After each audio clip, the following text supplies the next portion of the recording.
Good morning, everyone. We'll start off today with some memes. The first one is real pandemics don't require faulty virus models, rigged test results, inaccurate reporting, and manipulated death statistics.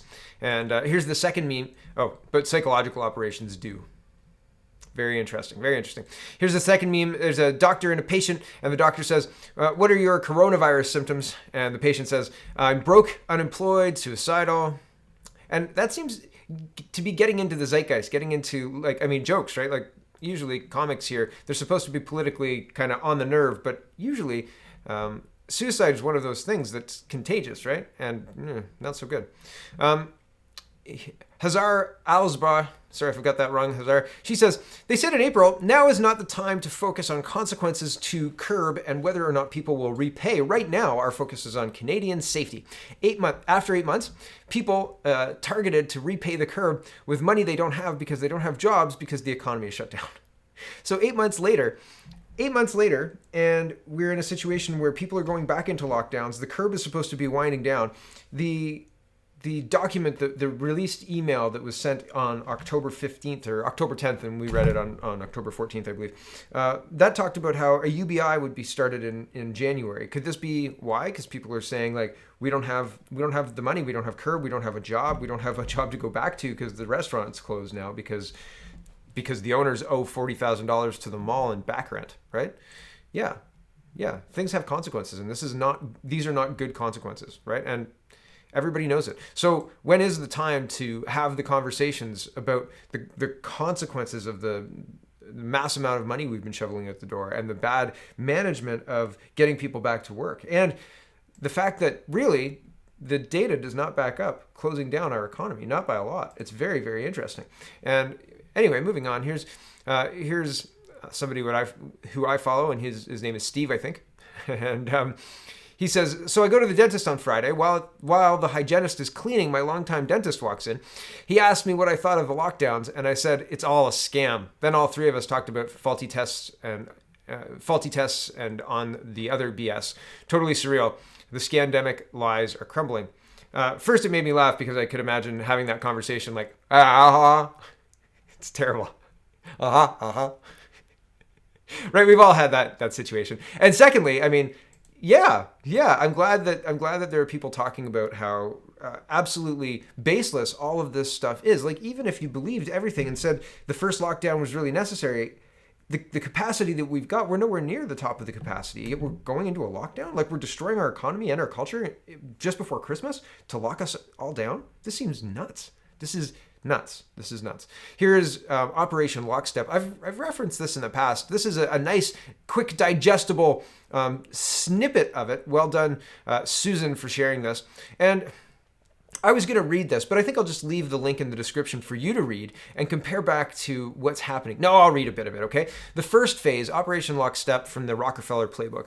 The first phase, common cold, flu, mild symptoms at most, media endorsement of mass paranoia and fear, flawed testing system utilized, which picks up any genetic material in the body and triggers a positive result, inflation of COVID case numbers through changing of death certificates, double counting and classifying all deaths, including other diseases and natural causes as COVID-19. Lockdown will condition us to life under draconian laws, prevent protests, and identify public resistance. All of that. The reason I'm talking about this is because this colors a lot of the next few tabs I'm going to talk about, right? The first phase will lead to compromised and frail immune systems through lack of food, social distancing, wearing masks, and lack of contact. Okay, so the lack of food is not necessarily applicable to most people, although if your bills are increasing and you can't afford the increasing cost of food, then you could be being impacted by that. The social distancing and wearing of masks, that could be impacting your immune system, because usually our immune system is built to be in contact with other people's immune systems, other people's germs. And that's why you get sick, like in September when you go back to school, because you're interacting with other people who you haven't been interacting with for a while. So you're getting used to their germs. So you get sick, and then everybody kind of equalizes and blah, right? And the flu season ebbs away, right? Because everybody, you get herd immunity. That's what happens every flu season, right? It's seasonal because of herd immunity, right? And so it's very interesting that they're using this to push to weaken us, and then to use that then surge in illness and say, it's COVID-19. See, we need to lock down again. You're going to get sick. You're going to die. Despite nobody actually dying, right? Like the all-cause mortality, and I'll show you, is normal across the world. And I'll just show you snippets of other countries in Ontario and Canada, but it's normal. It's normal. Anyway, second phase. The first phase will lead to compromised and frail immune systems. That's what we were just talking about. Exposure to 5G radiation. I don't know about this. I don't know. Maybe, right? I've heard intelligent people talk about this as a concern. I've heard correlation with other developments like this with radio and all this other stuff. People getting sick. I don't know. Look it up on your own. Make up your own mind about that. I don't know that 5G has any relation to COVID-19, but I've heard lots of people say that it does, so I have no idea. But anyway, the Rockefeller document says will further attack the immune system. 5G will. When people reemerge into society, more people will fall ill. I think that's all kind of part and parcel of the same thing I was just talking about. This will be blamed on COVID-19. Yes, this will all occur before the vaccination is ready to justify it. A longer and more potent lockdown will follow until everyone takes the vaccine. Third phase, if majority of people resist the vaccine, a weaponized MERS HIV virus will be released. A lot of people will die from this. It will be survival of the fittest. It will also be the ultimate push for everyone to be vaccinated in order to return to normalcy. Those who have taken the vaccine will be at war with those who have not. It will be an anarchy from all sides. Now, we've already seen the seeds of this being sown with maskers versus anti-maskers and vaxxers versus anti-vaxxers.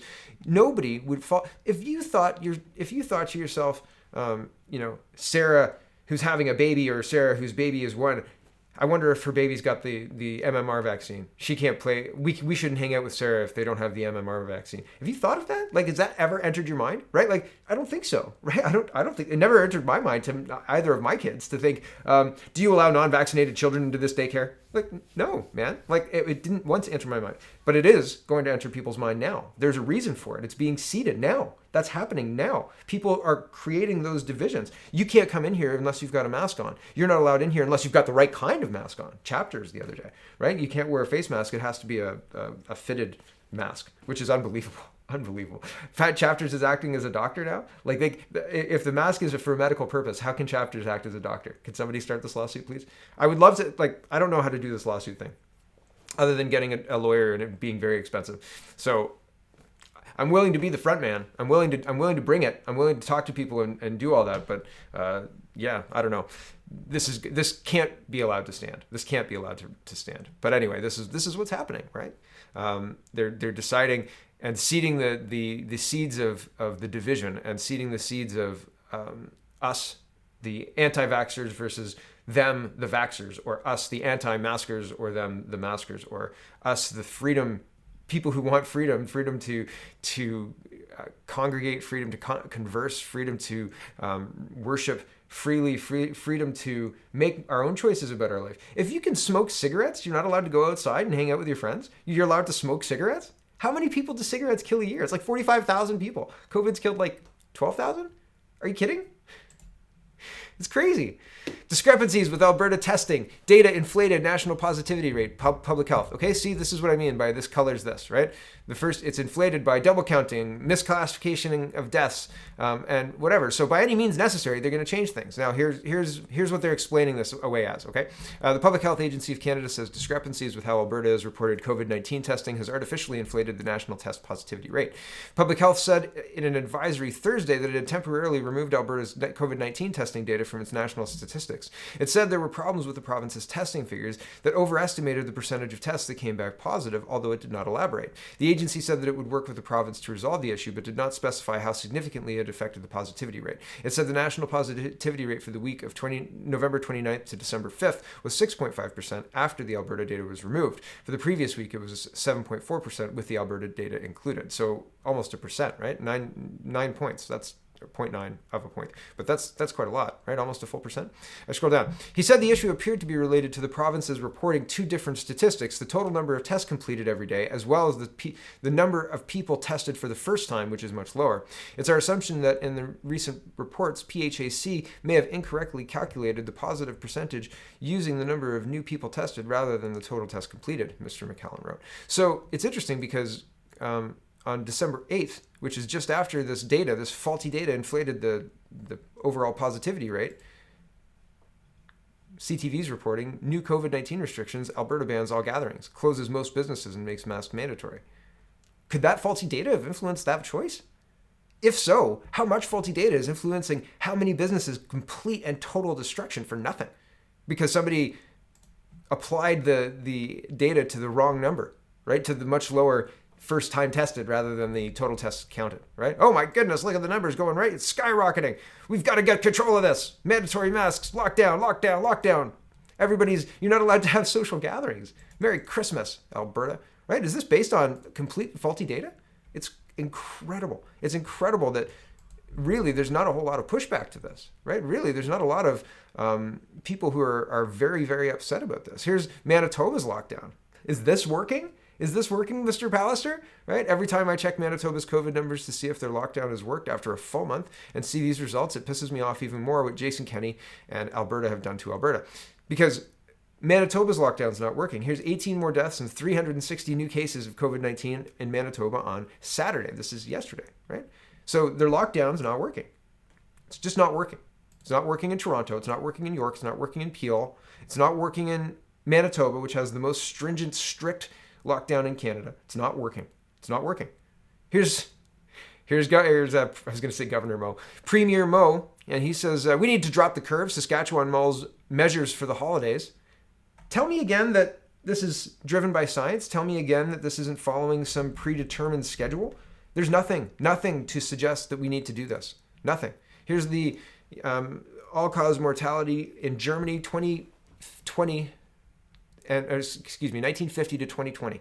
Okay, the lines go, oh my goodness, vertical, and really like 1976, that's a bad year. 1968, that's a bad year. 1972, that's a bad year, right? There are years where the death rate is quite high. The thousands are at the bottom, across the bottom of the chart, up to 10,000. 2020 is in between 9,000 and 9,500. So relatively average, really. I mean, a little higher than the 2002 to 2010 range, but really in line with pretty much everything else. Like where you would expect it to be, pandemic or no pandemic. Same with Ontario. Here's a whole bunch of data, but this is the chart I was going to show you. The annual deaths in Ontario versus COVID-19. So we're low, right? And this is just until August. And I think that this is comparing till August, but maybe it's not. Here's another one. StatsCan all-cause mortality for Ontario. What does this tell you regarding COVID-19? February to July 2019, 52,650 dead. That's 2019. February to July 2020, 51,460 dead. Where's the excess deaths? Everybody tells me, oh, excess deaths. Not excess deaths. Burrito Stricchio.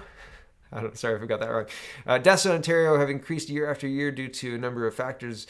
Example, population growth. 2020 has bucked this trend with a significant decrease in deaths. This may seem positive, but it's not sustainable. Ford Nation is aiming for an unnatural decrease in deaths at the cost of the economy. No one is allowed to die. This is at the end of August.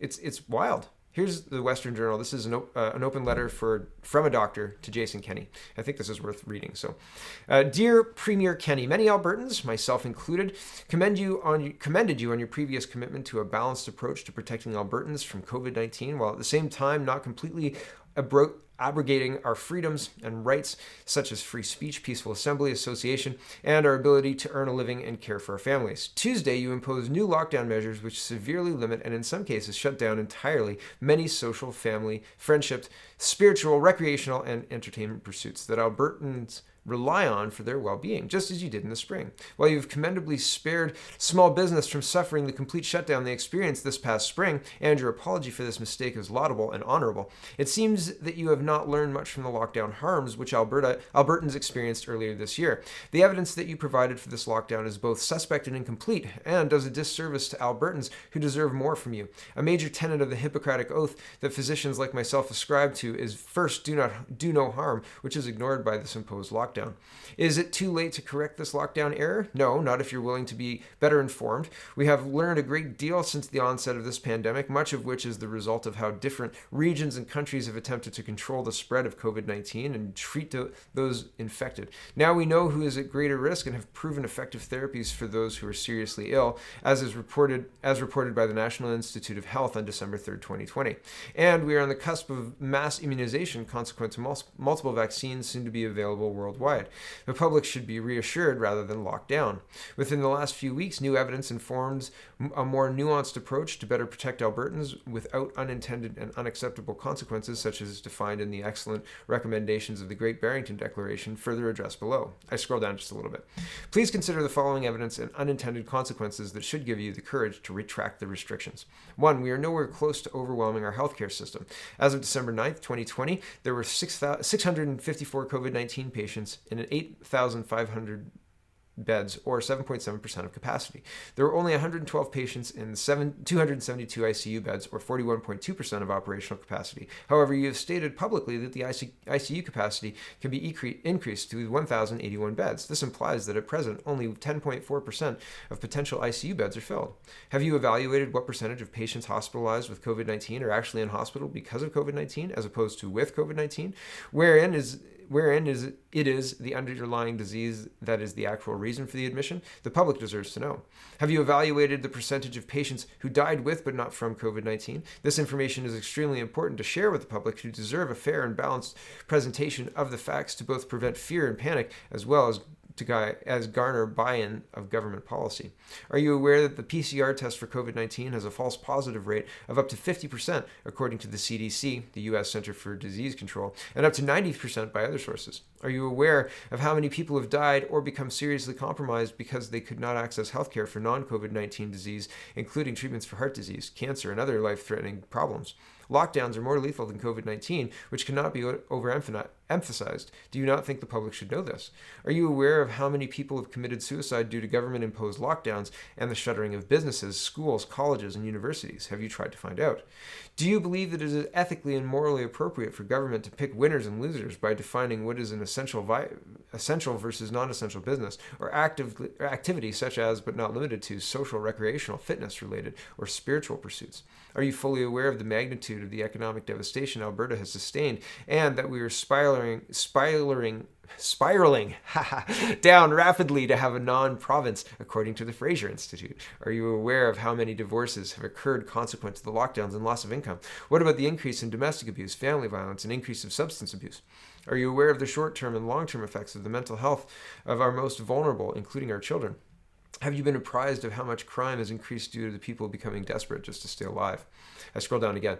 Your consideration to rescind the lockdown should be also based in fact. I implore you to read the Great Barrington Declaration, authored by professionals in medicine from Oxford, Harvard, and Stanford, who are experts in epidemiology, immunology, biostatistics, vaccine development, mathematical modeling, and public health policy. The declaration has been co-signed by 38,154 medical practitioners, as well as 12,717 medical and public health scientists worldwide. Please also review the section in the Declaration on frequently asked questions. You will be better informed and better able to give proper consideration to a more humane, compassionate, and effective approach. Rather than inflicting a magnitude of harms on 4.4 million people, consider the following recommendations. 1. All testing should stop immediately, particularly for those who are asymptomatic, except for people presenting to hospital with respiratory problems, healthcare workers, and nursing home employees with point-of-care testing. There's also gathering evidence on the use of ivermectin. That's terrible. To prevent COVID-19, as evidence in the Senate testimony on December 8th, 2020, the evidence for effective prophylaxis oh my goodness, this is a disaster, is compelling. With that medication is compelling. So it's a good medication. Sorry about that.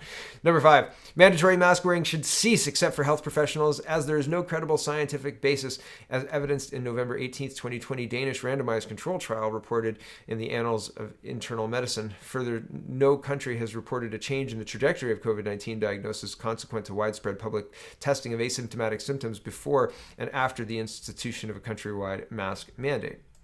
Interventions such as total lockdowns, social distancing, and compulsory masks use are causing more harm than good. The genie virus is out of the bottle, and the spread cannot realistically be controlled at all by the current interventions. Contact tracing and snitching should cease immediately. AHS must come clean with Albertans and provide robust information on the unintended consequences of lockdown measures, which were initially well-intentioned but have now proven to be harmful to Albertans' mental, physical, emotional, psychological, spiritual, and economic well-being, as well as lethal from suicide, drug overdose, and inability to access healthcare for serious non-COVID illnesses and conditions. In conclusion, we have learned much over the past several months. Perhaps most important is the knowledge that lockdowns are more lethal than COVID-19, which should compel you and your government to end them. Your advice and policies for the benefit of Albertans should be predicated on one important tenet of the Hippocratic Oath: first, do no harm, and a focused approach will achieve just that, as explained in the Great Barrington Declaration. And there's a bit more to that. I took kind of the main points, but well-written letter backed up by links and data and from a credible source, a well-respected Albertan doctor. It's unfortunate that it's just being ignored. Why is it being ignored? Why are these intelligent people being ignored? I know why. But the people who should be asking that question are the people who are just believing this without asking that question. They should be asking that question. Here's another one to ask. Harvey Stobe says, COVID-19, there's something very strange going on with this COVID-19 thing. I've been a pharmacist for 43 years, 30 years as an owner. It's December 12th, 2020, well into the flu season. And he gives a screenshot of how to explain flu season. When does flu season in the United States, right? Blah, blah, blah. And it's got CDC. And the heavy flu months are October, November, December. Well, and December, January, February, March are heavier, and April, May looks like the flu disappears because of herd immunity. Okay. Number 2, I've not dispersed any Tamiflu this season whatsoever. Tamiflu generic is the most prescribed medication for the flu. Once you're diagnosed having the flu, extremely effective. I asked my friend Mike, who works as a salesman for a major national wholesaler, how much Tamiflu in generic he has sold to pharmacists this season. He hasn't sold any. He has 75 accounts of independent pharmacies across the United States. And you can see the exchange here. Just curious, how's your sales of generic Tamiflu compared to last year? Haven't sold any. Strange, isn't it? Yep. How many accounts do you have? 75. Wow. Robust conversation, right? 4, conclusion. By now, it's well known that COVID tests give false positives. How many of these false positives are actually the flu? How many are just the common cold? Why does the CDC report daily cases and case numbers and deaths for COVID and not for the flu? There's more to that. Hold on.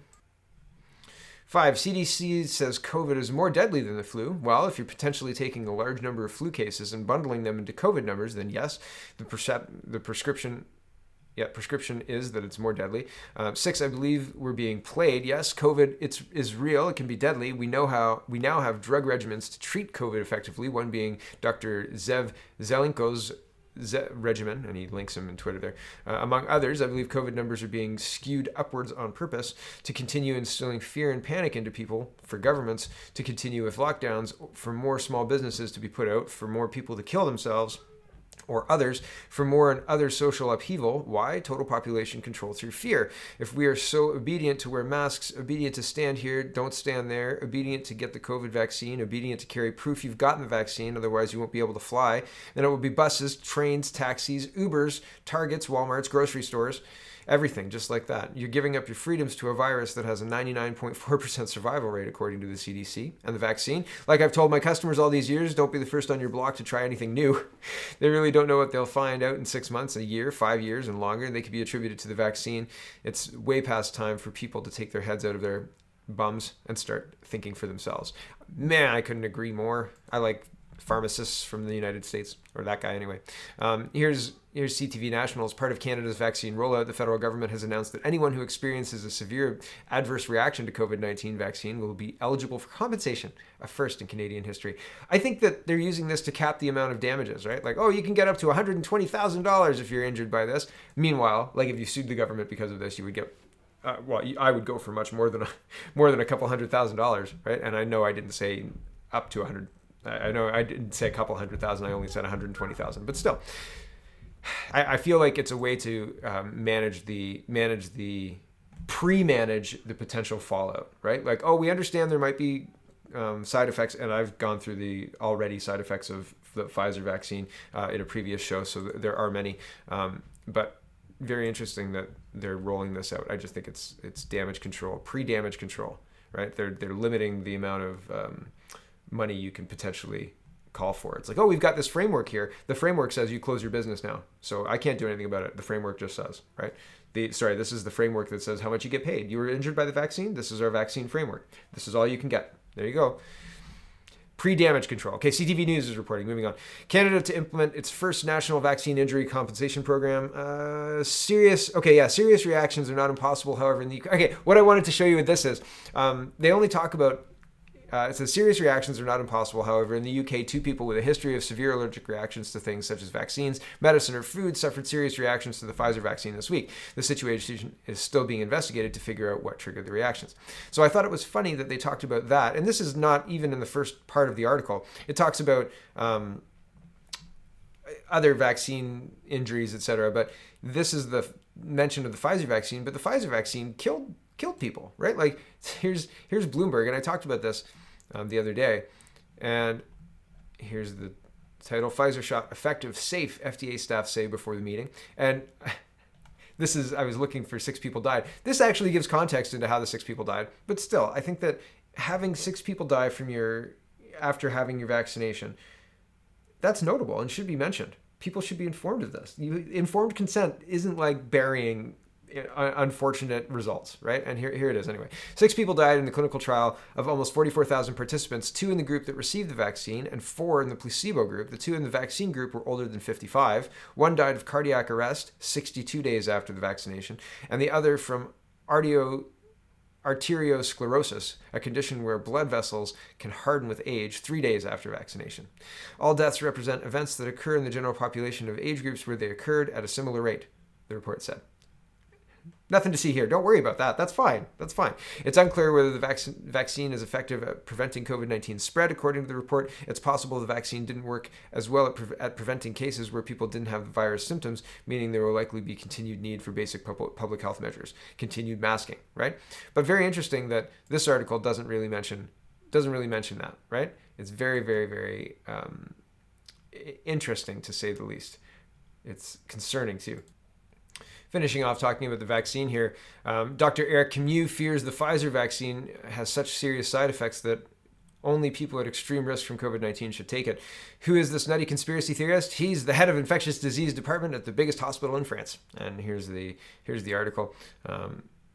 And he says in the article, he says, yet Eric defends himself from any conspiracy theory accusation. He tells the Parisian, I'm one of those promoting the vaccine the most. I'm even convinced the vaccine is the only thing that can get ourselves out of a bind, he says on LCI. The professor explains he trusts the AstraZeneca vaccine and even the Chinese vaccine more than the Pfizer one. I don't know about that. Take that with a grain of salt. But still, right? It's very interesting. The Pfizer vaccine is coming under attack. Is it going to be fractured to the point where if you've had the AstraZeneca vaccine, you can come in here, and if you've had the Pfizer one, you can't, right? Like no Astras in here, right? And just Pfizer's or whatever. More of a division. It's unbelievable. It's not unbelievable. It's by design. They're driving this. They're pushing this. They're making this happen, okay? Asymptomatic spread. They mentioned the asymptomatic spread here, and I just wanted to mention it here. Time magazine goes through this, and I've talked about this. This is part and parcel to the full lockdown thing. This is part and parcel to can healthy people spread illness? And generally the answer is no. For months, researchers have warned that people without COVID-19 symptoms could still be silent carriers of the disease, making it that much harder to get the pandemic under control and that much more important to take precautions like social distancing and wearing a mask, even if you feel fine. So it came as a surprise when Maria van Kerkhoff, sorry if I got that wrong, I've probably got that wrong, the World Health Organization's technical lead for COVID-19, said at a press briefing on June 8th that asymptomatic transmission appears to be very rare. Her statement came just days after the organization directed healthy people living in areas with widespread community transmission to wear fabric face masks in public to help contain the advance of the disease. The cloth masks don't do anything. Everybody knows this. Okay. In an interview with Time following the press briefing, Van Kerkhoff said she did not mean to suggest that asymptomatic people cannot spread COVID-19. I did not say asymptomatic cases cannot transmit it. They can, Van Kerkhoff said. The question is, do they? And if they do, how often is that happening? Van Kerkhoff said that is not yet clear, but the WHO's analysis suggests symptomatic individuals are responsible for most coronavirus transmission. What she said was, pandemics aren't driven by asymptomatic spread. That's not how pandemics propagate. It's symptomatic people that spread the disease. It's not asymptomatic people that spread it, right? So that's it's very telling. And it's, if you look at this is why I've got this Google thing. If you look Google up for asymptomatic spread, the news is all trying to, like this ABC article here is trying to downplay that kind of conversation, downplay the WHO saying asymptomatic people don't drive the spread, and say that asymptomatic people do spread the disease, right? Like they're trying to focus on, do asymptomatic people spread it? Yes, they do. So that's the lead of the story, instead of the nuance Coronavirus of continues its the reality of spread across the the reality globe. Dr. of it. Anthony Sorry, Fauci calling. I've got crazy tabs talking. Anyway, this is the ABC News. It says, whose remark about rare asymptomatic and spreading of coronavirus were misunderstanding. Yeah, and the misunderstanding was, she said asymptomatic people don't drive pandemics, not that they don't spread the disease necessarily. But really the evidence that asymptomatic people are driving lots of spread of this is thin at best. Okay, here's back to Ontario. Ontario, last 3 days of COVID-19 testing. Number of tests done, 190,120. Testing costs, $9.98 million. Contact tracing, $1.4 million. Total, $11.4 million, not including the economic costs of isolations and lockdowns. That's $52.50 a test, source below. That assumes 4,000 contact tracers, 3 days, 8 hours at $15 an hour, right? Guessing. And like, how is this helping? Contact tracing. You were going to call you and isolate you, right? Here is the judges in Portugal talking about the uselessness of the PCR tests. So all of this leads to my hypothesis at the beginning that the Operation Lockstep, somebody's directing something. And I don't know if it's Operation Lockstep or what it is, but there's other reasons for Alberta and Saskatchewan and Ontario to all simultaneously lock down, and other cities and all across Ontario. We haven't seen these color-coded measures do anything other than move cities from lower colors into higher colors, right? From yellow to orange, orange to red. And red is an automatic 28-day lockdown, 28-day red level. And then what happens at the end of 28 days? I'll tell you what happens. The cases have gone up, nothing's changed, and we've gone back into lockdowns. Because that's what's happening in January, according to the leaked email, right? Anyway, here's an interesting thing. For anyone that holds Bible studies in their home or church assemblies, save this image. Criminal Code of Canada, Section 176.2. Everyone who willfully disrupts or interrupts an assemblage of persons met for religious worship or for a moral, social, or benevolent purpose is guilty of an offense punishable on a summary conviction. So we have rights, we have laws. The police are more interested in tackling people in malls who aren't, and it's not the police either. These are security guards who do this, but they're more interested in tackling people in malls and fining people like Mark Friesen for holding a rally than they are at making sure Canadians' rights and freedoms are being upheld. The Constitution is being upheld. Didn't they swear an oath, right? Hold on, I get these tabs loaded. So here's a video of Mark Friesen being given a ticket for $2,800 for being an organizer or being a part of this rally. And he's having a conversation with the officer saying, like, you understand I wouldn't be able to do what you're doing. This is against the Constitution. This is against Canadians. You swore an oath to uphold freedom of Canadians and to uphold the laws. And this is not a lawful order. And the cop says, I've been told, like, we are in a military chain of command. I've been told by my superior that I have to give this ticket, so I have to give this ticket. And I think that's a cop-out. I'm just following orders. Cop-out, haha. I'm just following orders. It doesn't work. Like, it doesn't work. You still have to, you got to live with yourself, man. You got to live with yourself, officer, right? And these are not lawful orders. This is not right. You're the state arm of enforcement on an illegal lockdown. This is not okay. And here's more. This is wild. York Region. So these two, I'll give you a quick synopsis of this and I'll show you the videos. Oh, they put the video back. YouTube removed this video, and I guess they put it back here. But yesterday, this video was removed. So apparently, these guys were eating in the food court without masks, but they were eating. And the security guards came to speak to them, and they asked them to leave. They said, "Okay, we'll leave." They got up to leave, and as they were leaving, they just kind of, the guy called them the Three Stooges. Like, look at these stooges behind me. And then they took him down for trespassing as they were walking out of the mall. And his girlfriend is pregnant, and she's recording, I think she was recording this one. I think she was recording the close one here. And I haven't watched this one. I don't know what this entails. But basically, he was making fun of the security guards. But can you assault somebody for trespass? Can you assault somebody for making fun of you for calling you stooges? These are mall security guards. 6 people on a person. This is just wild. And I don't think this is about mask wearing necessarily. I think that this is something else. But my goodness, this is very, very concerning that security guards are attacking this guy. And the police say, I think that there was something in here that the police said that they agree with the security guards. Hold on. Yeah, right in the top here. It says, Mall says man was belligerent, and police say charges against him are warranted. Yikes, right? Like, yikes. Don't you step out of line, right? Don't you step out of line, people. Here's the video they removed. So the other week I went through a news report that had the police giving one version of events and then the victim giving another version of events. And the other version of events was very different than the police version of events. This is the same thing. This is exactly the same thing. Very, very interesting. Pay attention, because first they came for the somebody's fill in the blank, and then no, I was not a blah, so they took them and carry on, right? And when they come for you, there'll be nobody left to stand for you, right? And that's where we're getting at. Gyms, massage therapy, hair salons open call to the premier and cabinet to reconsider and let these industries stay open. Staying fit is as important as an important part of fighting the virus. Link to the article cited in the video here. So this is a Manitoba MP, I believe, MPP, excuse me. United Conservative MLA for Cyprus Medicine Hat. So he's part of the infrastructure, but he's not an elected official. He's asking the premier to keep businesses open. People are done with this. People are done with the restrictions. Here's skating.